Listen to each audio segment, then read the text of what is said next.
할렐루야. 오늘도 말씀을 전하게 하신 하나님께 모든 영광을 돌려드립니다. 우리의 신앙은 기다림의 신앙입니다.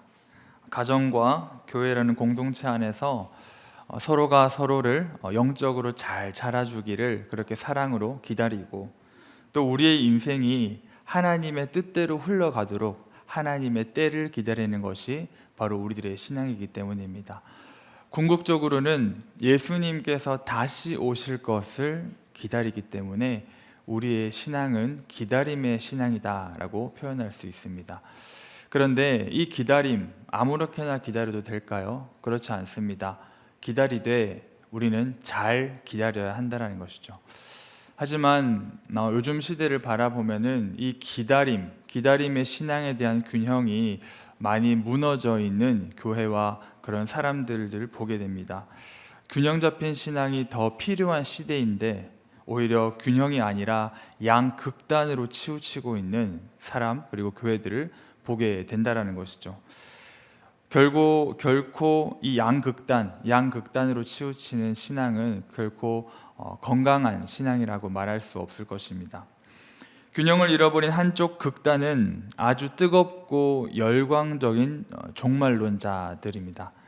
주님이 다시 오실 날이 얼마 남지 않았다라는 이 말과 함께 그 시기, 그때가 언제인지를 거기에만 관심을 둔다라는 것이죠. 그래서 시한부 종말론을 주장하거나 아니면 우리가 세상에서 보게 되는 많은 그런 징조들을 과도하게 해석하려는 그러한 태도들을 가집니다. 성경이 말하는 이 종말, 예수님께서 이 마지막 때를 말씀하시는 그 진짜 본질은 뒤로 내팽개둔 채 종말이 언제 오는지, 그리고 어떤 현상이 나타나는지에 대한 병적으로 집착을 한다는 것이죠. 이러한 태도를 가진 사람들은 뉴스의 헤드라인 하나하나를 성경의 예언과 억지로 끼워 맞추려는 그런 오류를 범하기도 합니다. 전쟁이나 지진, 전염병, 심지어는 바코드나 베리칩 같은 이런 기술들을 보면서 이것은 짐승의 표다, 대환란이 시작되었다라고 말하면서 공포를 조장하기도 합니다. 결국 이들의 신앙은 어떻습니까? 하나님을 향한 소망에 그 자신들의 신앙을 기초하고 있는 것이 아니라 세상의 종말에 대한 두려움에 자신들의 신앙을 기초하고 있다는 것이죠. 이것은 결코 균형 잡힌 신앙이라고 말할 수 없을 것입니다. 그리고 이러한 열광주의적인 종말론의 문제가 무엇입니까? 이러한 종말은 종말에 대한 잘못된 두려움을 가지게 함으로써 일상생활을 회피하거나 방관하고 부정하게 합니다. 내일의 지구의 종말이 온다 할지라도 나는 한 그루의 사과나무를 심겠다라는 말처럼 이런 일상의 거룩함을 부정한다는 것이죠. 가정, 학업, 직장, 이런 하나님께서 주신 소중한 일상들을 무가치한 것으로 여기고 특정 집회라든지 특정 활동들을 통하여서 그런 것에만 몰두하는 현실 도피적인 신앙들을 가지게 됩니다. 그리고 이런 주장들은 복음의 진짜 모습을 왜곡합니다. 하나님의 그 복음은 십자가의 사랑과 구원의 기쁨이 가득한 그런 복음임에도 불구하고 그런 것들을 제쳐놓고 공포와 심판의 메시지만을 강조한다는 것이죠. 결국 신앙생활을 기쁨으로 하는 것이 아니라 내가 멸망당하지 않기 위해서 하는 그러한 신앙으로 전락해 버립니다. 그리고 이러한 모든 태도들이 어떠한 결과를 가져오냐면은 잘못된 선민의식을 가지게 합니다. 우리 교회만 진짜 교회야, 우리가 가르치는 이 교리만 진짜 교리야 라는 어떤 배타적인 선민의식을 가지게 되고, 그래서 건전한 교회와 세상을 적대시하는 그러한 오류를 범하게 된다는 것이죠.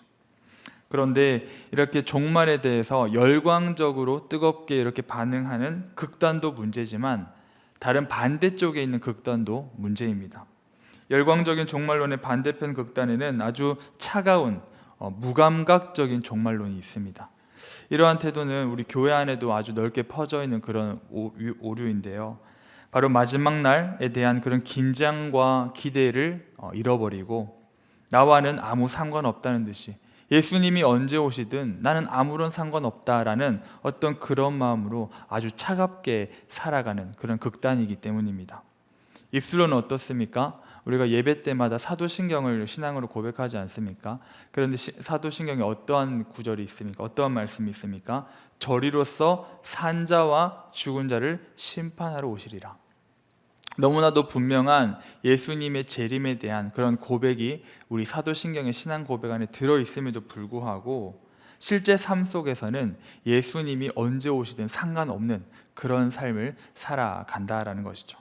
천국이라는 것은 그냥 죽어서 가는 막연한 곳, 제대로 알아보려 하지도 않고 그냥 막연한 곳으로 생각하면서 본인의 진짜 주된 관심사는 이 땅의 것에 있다라는 것입니다.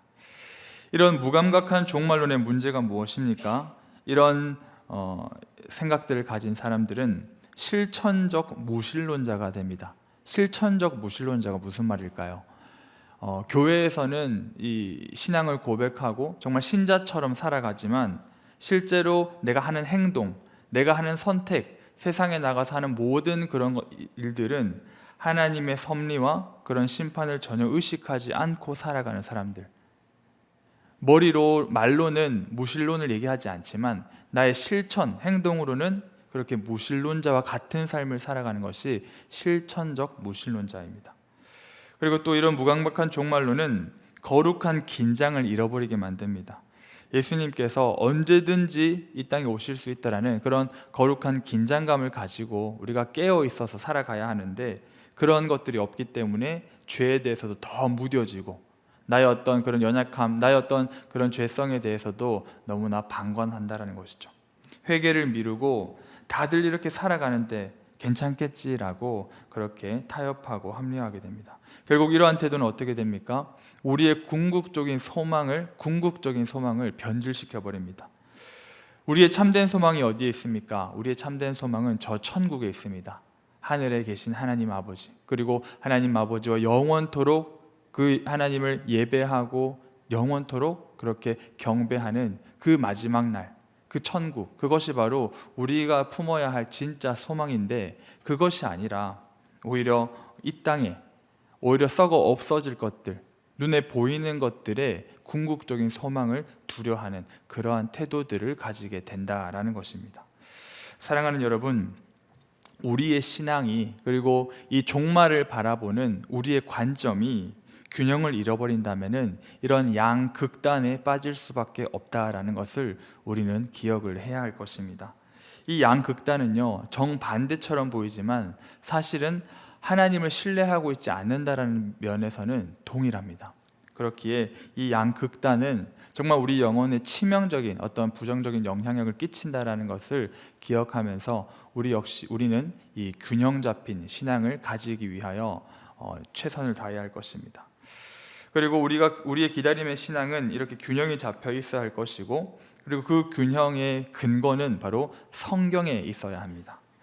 오늘 우리가 읽은 마가복음 13장의 말씀은 그러한 어떤 균형 잡힌 신앙을 가지게 하는데 아주 큰 도움을 주는 그러한 성경 구절입니다.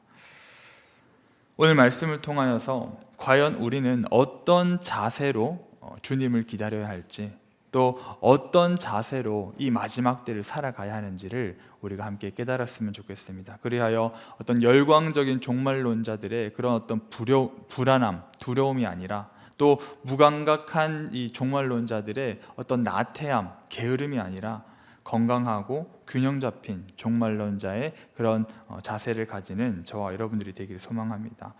그리고 마가복음 13장을 살펴보기에 앞서서 제가 성경을 해석할 때 필수적이고 또 아주 중요한 두 가지 안경을 조금 소개해 드리고자 합니다. 마가복음 13장을 읽어보신 분이거나 아니면 PBS를 해보신 분들은 아마 이 오늘 말씀이 이전에 우리가 살펴봤던 말씀들보다도 훨씬 더 어렵고 그리고 이해가 잘 되지 않고 뭔가 좀 혼란스러운 그런 것들을 아마 경험하셨을 겁니다. 어떤 구절들은 뭔가 당장 일어날 사건처럼 이야기를 하시는데 또 어떤 구절들은 마지막 날 일어날 것처럼 말씀을 하시고 뭔가 이런 것들이 막 뒤섞여 보이기 때문입니다. 이것은 마가복음 13장만의 문제는 아닌 것 같아요. 성경 전체에서 미래 예언의 말씀을 담은 어떤 그러한 묵시의 말씀들은 다 이러한 혼란 그리고 이러한 해석의 어려움들을 가지기 때문입니다. 그래서 특히 이런 예언의 말씀들을 우리가 잘 해석하기 위해서 또 잘 묵상하기 위해서 두 가지 안경이 필요한데, 첫 번째 안경은 바로 예언적 원근법, 말은 좀 어렵습니다. 예언적 원근법이라는 안경을 우리가 먼저 쓰고 이 성경을 바라볼 수 있어야 합니다. 이해를 돕기 위해서 예를 들어보면은, 여러분들 뭐 강원도라든지 아니면 혹시 외국의 어떤 등산을 좋아하시는 분들은 아마 산을 이렇게 등산을 해보신 적이 있으실 겁니다. 그런데 산을 올라갔을 때 여러 산맥들을 우리가 보게 되죠. 그런데 산을 좋아하는 분들이라면 산 꼭대기에서 그 산맥을 바라보면서 이런 산의 여러 봉우리들이 겹쳐 있는 그러한 장면을 보신 적이 있으실 겁니다. 그런데 산에 올라서 저기 멀리 있는 산을 바라보다 보면은 아주 흥미로운 현상 하나를 발견하는데요. 뭐냐면은, 분명히 이 앞에는 앞산의 봉우리가 있고 그 앞산의 봉우리의 뒤쪽에는 또 다른 뒷산의 봉우리가 있는데, 이것을 일직선상에 두고 보면은 마치 하나의 봉우리처럼 보이는 그러한 현상을 보게 된다는 것이죠. 겹쳐 보입니다. 겹쳐서 마치 앞산이 있고 뒷산이 있는데 그 산이 하나의 봉우리처럼 보인다라는 것이죠. 그런데 실제로 그곳에 가보면 어떻습니까? 실제로 그 앞산을 가보면 어떻습니까? 앞산과 뒷산이 하나의 산처럼 보였는데 그 산과 산 사이에는 아주 깊고 넓은 계곡이 있음을 우리가 발견하게 된다는 겁니다. 앞산과 뒷산 사이에는 우리가 이 멀리서는 볼 수 없었던 아주 넓고 깊은 골짜기가 존재를 하더라는 것이죠. 오늘 마가복음 13장의 예수님의 예언이 바로 이와 같습니다. 예수님은 지금 AD 70년, 주후 70년에 있을 이 예루살렘 성전의 파괴, 멸망이라는 이 앞산의 봉우리와, 그리고 먼 훗날 예수님께서 다시 오실 그때, 정말 마지막, 세상 끝날 마지막 날에 일어날 그런 주님의 재림 때 있을 그런 일들을, 이 뒷산의 봉우리를 한 시야에 겹쳐서 말씀하고 계시기 때문입니다. 제자들의 눈에는 이 사건이 동시에 일어나는 것처럼 보일 수 있었을 것입니다. 그러나 그렇지 않다라는 것이죠. 앞산이 있고 뒷산이 있고 겹쳐 보일 뿐이라는 겁니다. 그렇다고 이 앞의 사건과 뒤의 사건이 전혀 관계가 없는 것은 또 아닙니다. 바로 예루살렘 성전 파괴 이 사건은 예수님이 다시 오실, 예수님이 재림하실 때 일어날 그 사건과 아주 깊게 연관되어 있고 예고편이기 때문입니다. 그래서 이런 관점을 가지고 성경에 나오는 예언의 말씀을 바라보는 것이 바로 예언적 원근법인데, 이러한 안경을 쓰고 우리가 성경들을 바르게 해석할 필요가 있다는 것이죠. 그리고 두 번째 안경은 뭐냐 하면은 이미와 아직이라는 개념입니다. 이미와 아직. 하나님의 나라를 이야기할 때 우리는 이렇게 얘기합니다. 이미 임했다, 그러나 아직 임하지 않았다 라고 얘기합니다. 무엇입니까? 하나님의 나라는 예수 그리스도를 믿는 우리들에게 이미 임하였습니다. 왜 그렇습니까? 우리가 하나님의 나라를 한번 생각해 볼 필요가 있는데요. 나라, 국가를 구성하는 요소가 우리가 뭡니까? 국민, 영토, 주권이지 않습니까? 이 중에서도 가장 중요한 주권, 즉 하나님이 다스리는 곳이 하나님의 나라입니다. 그런데 우리가 개인적으로 어떻습니까? 우리가 예수님을 믿을 때, 그렇죠? 예수님 믿을 때 성령 하나님께서 내 안에 거하시고 내 인생을 그때부터 다스리시기 때문에 예수님을 믿는 성도가 된 그 순간 우리는 이미 우리 안에 하나님의 나라가 이미 임했다라는 것이죠. 그런 의미에서 하나님의 나라는 이미 임했습니다. 그러나 그 하나님의 나라가 아직 완성되진 않았습니다. 완성은 언제 됩니까? 예수님께서 다시 오실 그날에. 그렇기 때문에 이 하나님의 나라를 바라볼 때, 우리의 신앙을 바라볼 때 우리는 이 이미와 아직의 개념, 이 안경을 잘 쓰고 성경을 바라볼 수 있어야 한다라는 것입니다. 이것도 이해를 좀 돕기 위해서 예를 들어보면은, 2차 세계대전의 마지막쯤에 1944년 6월 6일에 어떤 일이 있었냐면은 미국과 유럽의 연합군이 노르망디 상륙 작전에 성공을 하면서 사실상 이날 1944년 6월 6일 날 독일의 패배는 결정이 됩니다. 이날을 D-Day, Decision Day라고 해서 결정적으로 이 독일의 패배가 결정되고 그리고 연합군의 승리가 확정된 이 Decision Day, D-Day라고 그렇게 표현을 합니다. 이미 이 D-Day 이날 전쟁의 승패는 갈렸습니다. 독일은 패배하고 연합군은 승리하는 것으로 승패는 갈렸습니다. 하지만 독일이 완전히 항복하고 완전히 이 전쟁이 끝난, 즉 빅토리 데이, V-Day라고 말하는 이 빅토리 데이는 1945년 5월 8일입니다. 아까 말씀드린 그 D-Day와 이 빅토리 데이 사이에는 이 기간이 있다는 것이죠. 이미 승리는 결정이 되었습니다. D-Day 때 이미 연합군의 승리는 결정이 된 것입니다. 그러나 이것이 완성되는 이 빅토리 데이가 오기 위해서는 이 시간의 간극이 있다는 것이죠. 이 시간의 간극을 우리가 바로 살아가고 있는 것입니다. 승리는 이미 결정되었지만 전쟁은 아직 완전히 끝나지 않았다는 것이죠. 우리의 신앙이 그렇습니다. 예수님께서 십자가에 죽으시고 부활하셨을 때 사탄의 머리는 상했고 죄의 권세는 이미 깨어졌고 하나님의 나라는 이미 시작이 되었습니다. 그리고 개인적인 이 차원에서는 우리가 예수님을 믿는 그 순간 하나님의 나라가 이미 우리 안에 임했다라는 것이죠. 그러나 주님께서 다시 오셔서 이 마지막 날 다시 오셔서 모든 우리의 눈물과 애통과 슬픔과 이것을 다 닦아주실 때, 그날 바로 모든 악과 죄를 멸하실 그날은 아직 오지 않았다라는 것입니다. 그래서 우리는 이 이미와 아직 사이를 살아가고 있는 자들이라는 것이죠. 이런 개념을 우리가 이런 안경을 잘 쓰고 성경을 바라볼 때 성경을 바르고 건강하게 해석할 수 있을 것입니다. 제가 말씀드린 이 예언적 원근법과 이 이미와 아직 이런 안경을 잘 쓰고 오늘 말씀에서 주시는 교훈들을 우리가 말씀을 한 절씩 살펴보면서 깨닫기를 소원합니다. 먼저 마가복음 13장 1절을 보시기 바랍니다. 가지고 계신 성경으로 봐주시면요, 예수께서 성전에서 나가실 때에 제자 중 하나가 이르되 선생님이여 보소서 이 돌들이 어떠하며 이 건물들이 어떠하니까. 예수님께서 성전에서 이제 12장에 보시면 성전에서 많은 논쟁들을 합니다. 서기관들과 그리고 대제사장들과 바리새인들과 많은 논쟁들을 합니다. 그러고 나서 성전에서 나가실 때 제자가 뒤를 돌아보면서 이렇게 얘기를 하는 거죠. 선생님, 성전 한번 보십시오. 얼마나 멋집니까? 저 돌들 정말 멋진 귀한 돌들이고요. 그리고 저 금으로 박힌 저렇게 화려한 성전 얼마나 멋진 건축물입니까? 라고 예수님께 그렇게 감탄을 하면서 말합니다. 실제 유대 역사가 요세푸스라는 역사가 기록에 따르면은요, 이 당시 예수님 당시에 헤롯 성전, 헤롯 대왕이 유대인의 환심을 살기 위해서 지어준 이 유대인 성전은요, 헤롯 성전은요, 솔로몬 성전보다도 2배나 큰 아주 화려한 위용을 자랑했다고 합니다.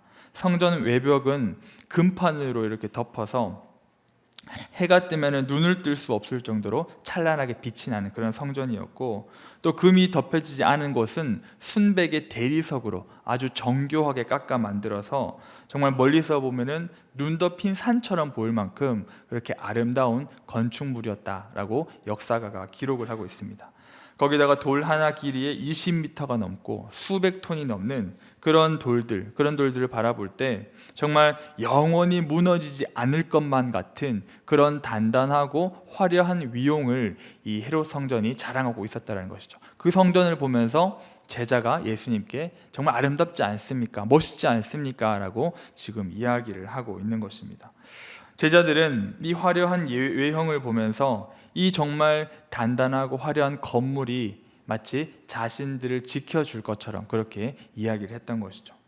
그러나 예수님의 생각은 달랐습니다. 2절 말씀을 보시면 예수께서 이르시되 내가 이 큰 건물들을 보느냐, 돌 하나도 돌 위에 남지 않고 다 무너뜨려지리라 하시니라 라고 얘기하십니다. 당시 이 유대 민족은 로마의 지배를 받고 있었기 때문에 항상 위축되어 있었을 것입니다. 그러나 그런 위축 속에도 불구하고 본인들은 하나님의 선택된 백성이라는 그 마음과 함께 저 화려한 성전을 바라보면서, 그래, 저 성전, 하나님의 임재를 상징하는 저 성전이 우리를 지켜줄 거야. 저것이 바로 우리가 선택된 민족이며 결국에는 우리가 로마를 무너뜨릴 그런 어떤 선민의식에 빠져 있었다는 것이죠. 그런데 예수님께서 바라보신 것은 그 성전의 화려함이 아니었습니다. 화려한 금과 대리석을 바라보신 것이 아니라 오히려 그 성전을 강도의 소굴로 만들고 거래하는 시장으로 만들어버린 사람들의 타락과 부패, 그로 인한 심판을 예수님께서는 바라보셨다는 것이죠. 결국 이 예수님의 예언은요, 정확히 40년 후에 AD 70년경에 로마 장군 티투스에 의하여 문자 그대로 성취가 됩니다.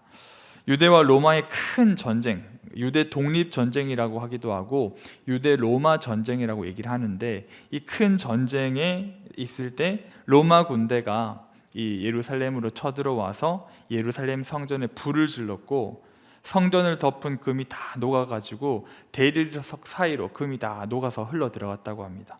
결국에 나중에 이 승리한 로마 군인들이 그 금을 캐내기 위해서 돌 위에 돌 하나도 쌓지 않고 다 그렇게 파헤쳤다고 합니다. 결국 예수님의 말씀대로 돌 위에 돌 하나도 남기지 않고 예루살렘의 성전은 완전히 파괴가 되어버렸다는 것이죠. 이 말씀이 우리에게 주시는 메시지는 분명합니다. 외형적인 화려함이 결코 내면의 타락을 덮을 수 없다는 것과, 또한 눈에 보이는 것이 영원하지 않다, 영원히 우리를 지켜줄 수 없다는 것을 분명히 이야기하고 있습니다. 제자들은, 그리고 유대인들은 그 성전의 웅장한 겉모습에 감탄했지만 예수님께서는 그 화려함 뒤에 감춰진 부패와 멸망을 바라보셨습니다. 우리 역시도 제자들처럼 눈에 보이는 것, 그리고 소유했거나 아니면 소유하고 싶은, 추구하고 싶은 그런 성공이, 또는 경제 시스템, 국가 권력, 기술 문명, 또는 너무나도 요즘 핫 이슈인 AI 기술까지, 이런 것들이 우리 인류를, 그리고 나를 영원히 지켜줄 수 있는 어떤 그런 버팀목이지 않을까라는 생각들을 하기도 합니다. 하지만 주님께서 말씀하시죠. 돌 하나도 돌 위에 남지 않으리라 라고 하시면서 보이는 모든 것은 결코 영원한 것이 아니다, 한계가 있다는 것을 분명하게 가르쳐 주고 계시는 것입니다. 아무리 화려한 포장지로 포장한다 할지라도 그 안이 부패되어 있다면, 그 안이 썩어 있으면 결국 무너질 수밖에 없다라는 것이죠. 바울은 고린도 후서에서 이렇게 얘기합니다. 고린도 후서 4장 18절을 보시면, 우리가 주목하는 것은 보이는 것이 아니요 보이지 않는 것이니 보이는 것은 잠깐이요 보이지 않는 것은 영원함이라 라고 말씀하십니다. 사람의 시선을 끄는 외형보다 하나님께서 주목하시는 진짜 이 내면의 믿음을 갖고는 저희들이 되어야 할 것입니다. 언젠가 무너질 이 돌을 쌓는 일보다 영원히 남을 견고한 믿음을 우리 안에서 그렇게 건축하는 우리가 되어야 할 것이라는 거죠.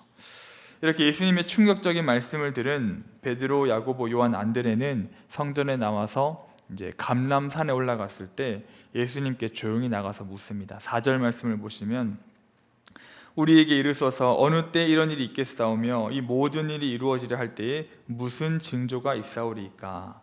제자들의 질문은 크게 두 가지였죠. 첫 번째는 어느 때 이런 일이 있겠습니까?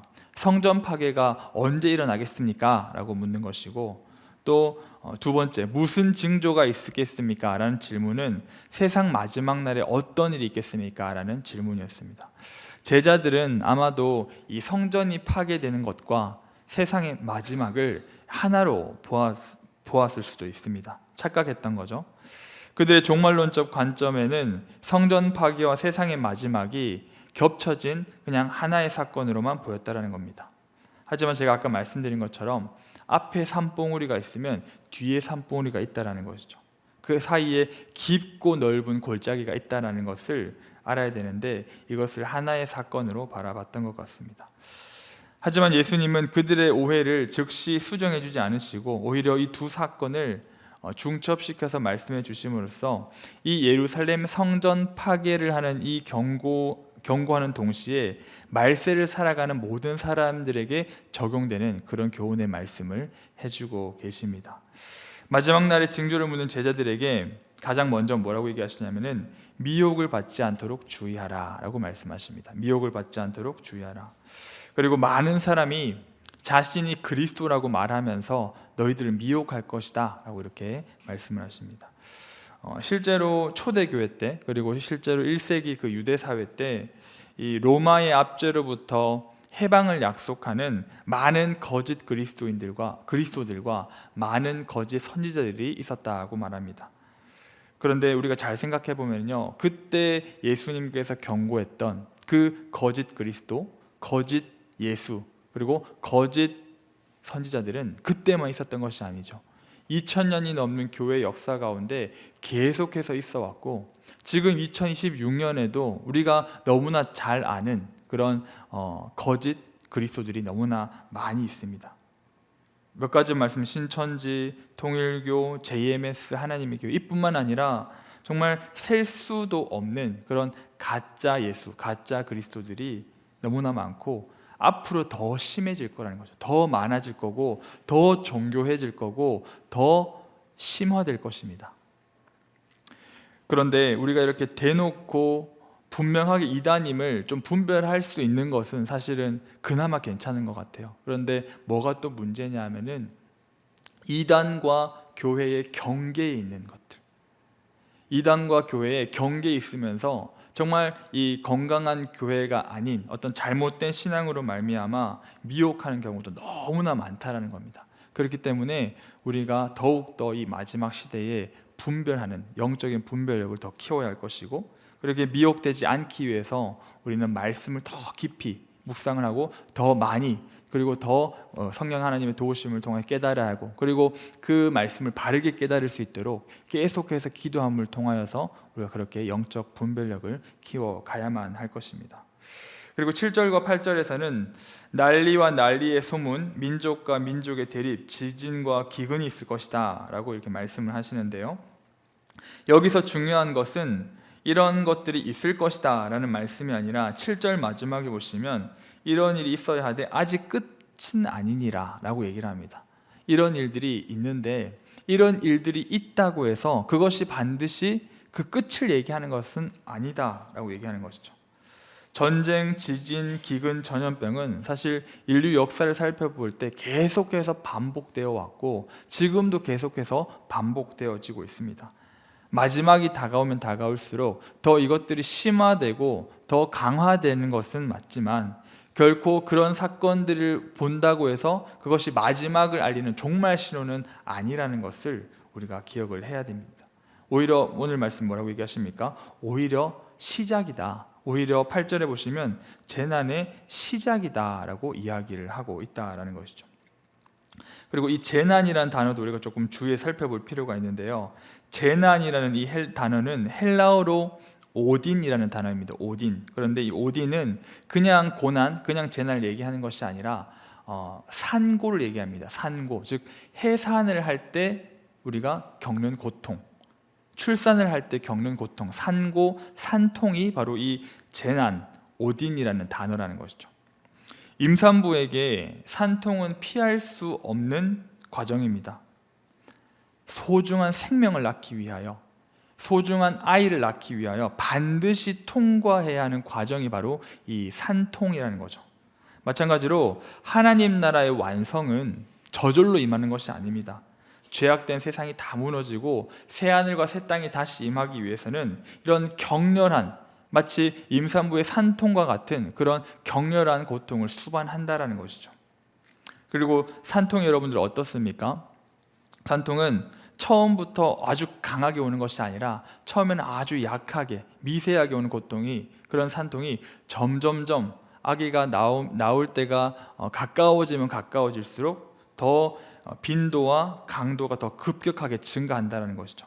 이것도 닮아 있습니다. 마지막 때가 다가오면 다가올수록 이 성경에서 말하고 있는 이런 많은 난리와 재난과 환난과 기근과 지진들이 더 많이, 그리고 더 급격하게 증가될 것이라는 거죠. 하지만 어떻습니까? 그 모든 산통, 그 모든 그 산통을 다 겪고 난 후에는 생명이 태어난다는 거죠. 회복이 되고 진짜 귀중한 그 생명이 그 산통 뒤에야 태어난다는 겁니다. 마찬가지로 우리가 이 죄로 인하여 겪게 되는 이 많은 환난들, 그리고 마지막 때가 다가오면 다가올수록 겪게 되는 많은 어떤 이런 혼란과 어떤 미혹들, 이런 어려움들과 고난들은 새 하늘과 새 땅, 즉 하나님의 나라가 완성되기 위한 고통과 진통이라는 것이죠. 진통이 심해지면 심해질수록 그 새로운 생명을 만날 날이 더 가까워왔음을 우리가 알고 깨어있는 것이 중요합니다. 실제로 이 예수님께서 하신 이 말씀 너희가 깨어있고 마지막 때가 다가왔을 때 너희가 산으로 도망가라, 이런 말씀에 깨어있던 성도들이 있었어요. 그래서 14절에 보시면 멸망에 가증한 것이 서지 못할 것에 선 것을 보거든 산으로 도망하라, 이렇게 말씀을 하셨는데, 이 예수님의 말씀에 깨어있던 성도들은 실제로 그 AD 70년에 로마 티투스 장군이 쳐들어왔을 때 펠라라는 그 뒷산으로 다들 도망갔다고 합니다. 그런데 이런 말씀에 깨어있지 못했던 어떤 많은 유대인들이 결국에 이 성전이 우리를 보호해 줄 것이다, 아까 말씀드렸죠. 이 화려하고 이 단단한 이 성전이 우리를 보호해 줄 것이라고 믿고 끝까지 결사항전을 외치다가 약 100만 명의 유대인들이 그 전쟁에서 살육을 당하였습니다. 그러나 예수님의 말씀을 듣고 그렇게 도망갔던 자들은 생명을 건졌다는 것이죠. 이미 역사 속에서 증명된 말씀의 능력을 우리가 보게 됩니다. 결국 이러한 환난의 때는 계속해서 다가올 것이고, 임산부의 산통이 더 그렇게 강도와 빈도가 심해지는 것처럼 더 그렇게 심해질 것인데, 이런 혼란의 시기에 우리는 무엇을 해야 합니까? 더 꼭꼭 숨어 있어야 하고 더 꼭꼭 우리는 감추어져야만 합니까? 그렇지 않습니다. 9절과 11절 보시면 이렇게 얘기합니다. 너희는 스스로 조심하라. 사람들이 너희를 공회에 넘겨주겠고 너희를 회당에서 매질하겠으며 나로 말미암아 너희가 권력자들과 임금들 앞에 서리니 이는 그들에게 증거가 되려 함이라. 또 복음이 먼저 만국에 전파되어야 할 것이니라. 사람들이 너희를 끌어다가 넘겨줄 때에 무슨 말을 할까 미리 염려하지 말고 무엇이든지 그때 너희에게 주시는 그 말을 하라. 말하는 이가 너희가 아니요 성령이시니라. 이 혼란의 시기에 더 마지막 때의 환란이 더 심해지면 심각해질수록 우리가 해야 할 일은 너무나 자명합니다. 우리는 복음을 전해야 한다는 것이죠. 언제 어디서나 말로 삶으로 우리가 복음을 전하는 것. 마지막 때가 다가왔다고 해서 일상을 다 내팽개치고 그냥 막 그런 두려움에 떠는 것이 아니라, 오히려 진짜 균형 잡힌 그런 신앙을 가진 성도들은 예나 지금이나 어떤 시기에나 복음을 전하는 일에 가장 우리가 최선을 다한다는 것이죠. 그런데 그렇게 복음을 전하다가 보면은요, 그런 어떤 하나님께서 맡기신 복음의 일을 사명을 감당하다가 보면은 거센 저항을 받게 됩니다. 거센 저항을 받게 되고요, 아주 심한 갈등들을 겪게 됩니다. 예수님께서 말씀하시죠. 내가 너희들에게 화평을 주러 온 것이 아니라 검을 주러 왔노라. 오늘 말씀 12절을 보시면 형제가 형제를, 아버지가 자식을 죽는 데 내주며 자식들이 부모를 대적하여 죽게 하리라. 이런 비참한 실상이 어디 있습니까? 그런데 복음을 전할 때, 정말 순수하게 우리가 복음을 전할 때 이런 어떤 갈등들과 거센 저항들을 받을 수밖에 없다라는 것이죠. 실제로 이 오늘 말씀처럼 완벽한 비유가 될지는 모르겠지만 우리 주변 주위에도 실제로 이 복음을 지키기 위해서 정말 많은 희생과 그런 아픔을 겪는 성도들이 참 많이 있습니다. 믿지 않는 집안에서, 그리고 믿지 않는 집안에서 제사를 할 때 이 제사와 관련된 문제로 인하여 이 믿는 며느리가 들어가서 많은 멸시와 그런 어떤 어려움들을 당하면서 그 안에서 믿음을 지켜내는 어떤 그러한 정말 신실한 성도님들을 보게 되고, 또 그런 어떤 가정들 가운데 그 한 명의 신앙의 며느리로 인하여 정말 나중에는 그 모든 가족 전체가 구원받는 그러한 간증들을 우리 교회도 너무나 많이 있다는 것이죠. 그러나 그렇게 복음을 끝까지 이렇게 지키는 어떤 그런 과정 가운데는 반드시 그런 어려움들을 겪을 수밖에 없다라는 것을 우리가 알게 된다는 것이죠.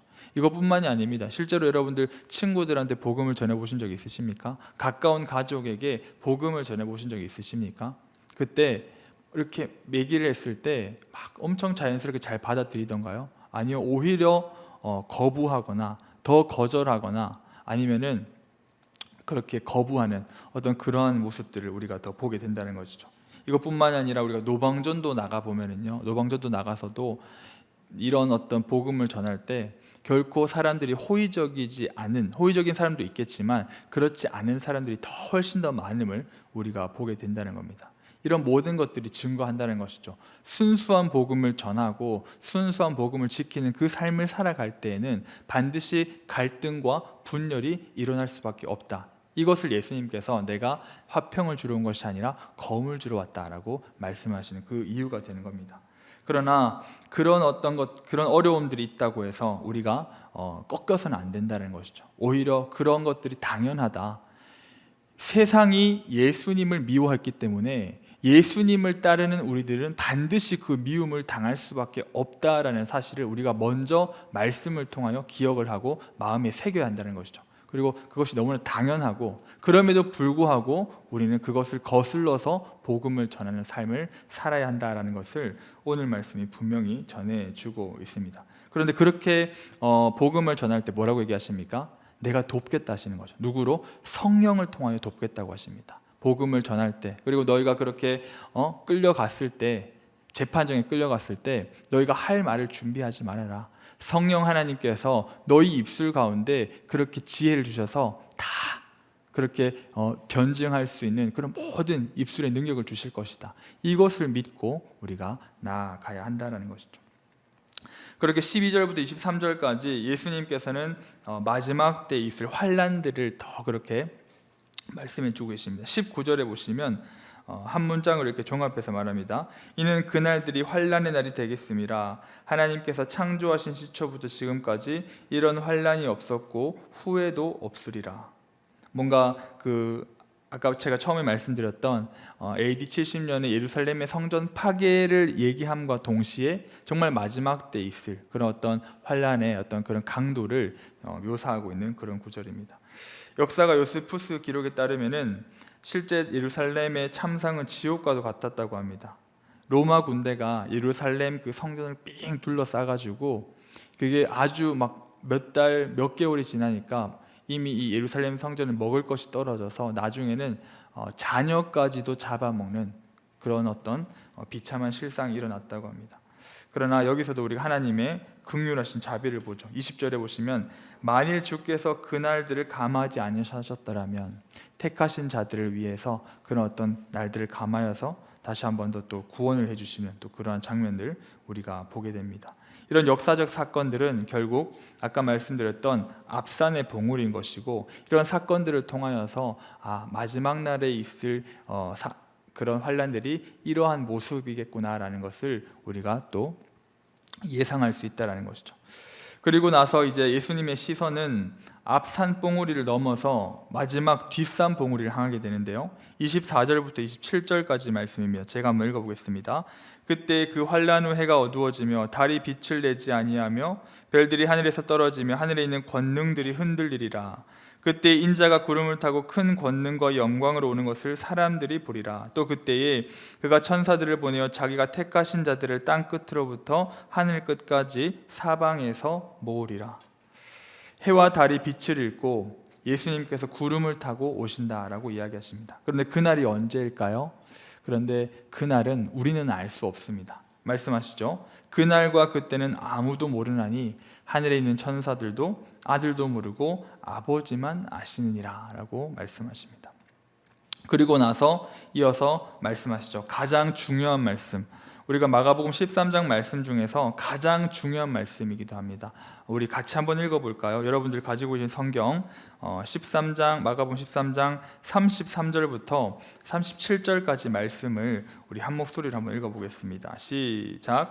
주의하라, 깨어있으라. 그때가 언제인지 알지 못함이라. 가령 사람이 집을 떠나 타국으로 갈 때에 그 종들에게 고난을 주어 각각 사물을 맡기며 문지기에게 깨어있으라 명함과 같으니 그러므로 깨어있으라. 집주인이 언제 올는지 혹 저물 때일는지 밤중일는지 다굴 때일는지 새벽일는지 너희가 알지 못함이라. 그가 호련히 와서 너희가 자는 것을 보지 않도록 하라. 깨어 있으라. 내가 너희에게 하는 이 말은 모든 사람에게 하는 말이니라 하시니라. 아멘. 예수님께서 이 13장의 말씀을 쫙 얘기하신 다음에 최종 결론을 얘기하고 계십니다. 무엇입니까? 깨어 있으라. 깨어 있으라 라고 이렇게 말씀을 하십니다. 여러분, 깨어 있는다라는 것은 어떤 의미일까요? 깨어 있는다는 것은 산속에 들어가서 하늘만 쳐다보는 것이 깨어 있는 것입니까? 아니면 직장도 그만두고 가정도 다 내팽개쳐두고 복음을 전하러 다니는 것이 깨어 있는 삶입니까? 34절을 보시면 예수님께서 이렇게 얘기하십니다. 집을 떠나는 주인이 종들에게 각각 사무를 맡기셨다. 각각 사무를 맡기셨다. 무슨 말입니까? 하나님께서 우리에게 맡기신 지금 내가 있는 그 자리, 여러분들이 각자가 있는 그 자리에서 가정과 학업과 직장, 여러분들이 교회, 이 공동체에 있는 그 자리에서 그 여러분들의 사명을 그 자리에서 맡기셨고 그것을 지키기를 원하신다라는 것입니다. 이게 바로 깨어있는 달의 의미가 된다는 것이죠. C.S. 루이스라는 작가가 있는데요, 1948년에 온 세상이 핵전쟁의 공포에 떨고 있을 때 이런 글을 썼습니다. 원자력 시대를 사는 법이라는 글을 썼는데 그곳에 이런 글귀가 있습니다. 한번 잘 들어보시기 바랍니다. 만약 원자폭탄이 떨어져 우리가 죽어야 한다면 그 폭탄이 떨어지는 순간에 우리가 공포에 질려 웅크리고 있는 것이 아니라 기도하고 일하고 가르치고 독서하고 아이들을 씻기고 친구와 대화하고 테니스를 치는 지극히 인간적이고 합리적인 일들을 하고 있는 중에 발견되게 하십시오. 폭탄이 우리 몸을 부술 수는 있어도 우리 마음을 지배하게 해서는 안 됩니다 라고 C.S. 루이스가 이야기를 합니다.